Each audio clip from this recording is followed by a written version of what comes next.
Namili raw ng mga bala ang teroristang si Zulkifli Binhir alias Marwan ilang linggo bago naganap ang madugong engkwentro sa Mamasapano. Ang isa pang target na si Basit Usman mismo ang nag-ayos ng mga transaksyon. Batay po yan sa nai-record na usapan nila ni Marwan sa isang surveillance video. Live mula sa Quezon City may report si Rafi T. Marati. Yan nga lumalabas base sa usapang nai-record sa surveillance video, Joseph, matapos natin itong ipatranslate mula sa salitang Magindanawan. Ang pagbili ng mga bala, posibleng indikasyon na personal talagang pinangangalaga ni Marwan ang kanyang seguridad. Ilang linggo bago mapatay ng mga komando ng PNP SAF 84th Seaborne ang international terrorist na si Marwan, pinalalakas pa ng terorista ang kanyang depensa sa pamamagitan ng pagbili ng mga bala. Ito ang lumalabas sa mga pag-uusap na nakuna ng surveillance video sa mismong bahay ng terorista sa Mamasapano sa Maguindanao. Base sa pagsasali ng usapan ni Marwan at isa pang teroristang si Basit Usman. Si Usman mismo nag-aayos ng mga transaksyon para makabili ng 40 rounds ng bala si Marwan.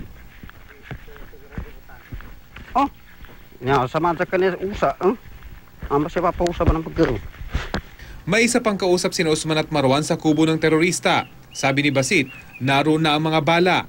Tinanong ng lalaking kausap nila kung ilan ito. Sagot ni Usman, 80 round.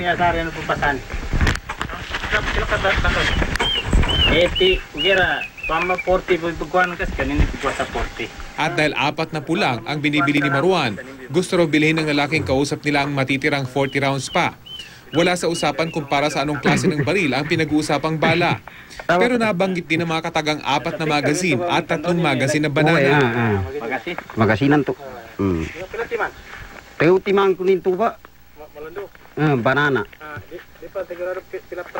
Dako pa makuha na. Ang banana magazine ay tawag sa mga mahahabang klase ng magazine na karaniwang ginagamit sa mga assault rifles. Putol-putol ang audio sa usapan. Pero sa isang punto, sinabi ng isa sa mga nasa video na nakatira na siya sa isang hiwalay na bahay sa kabila ng ilog na pag-aari ng hipag na tinatawag niyang Mads. Sumadan to ipag ko panarpa mo ti. Kung sa lipag yung kiran to eh. Kalipag pa. Hiwalay ni Mads to yun na siya eh. Pagkalipad sa puwangi yun. Sukra na. Sa iba pang bahagi ng 4 na minutong video, nabanggit ang isang barangay sa Datupiang sa Maguindanao na kilalang baluarte ng Bangsamoro Islamic Freedom Fighters o BIFF. Nabanggit din sa kausap ang lugar na Ganta sa bahay ng isang Bapa Usa. Ang katagang Bapa ay karaniwang ginagamit na tawag sa isang nirerespeto o nakatatandang tao. Ang Ganta ay isang barangay sa Datupiang, Maguindanao.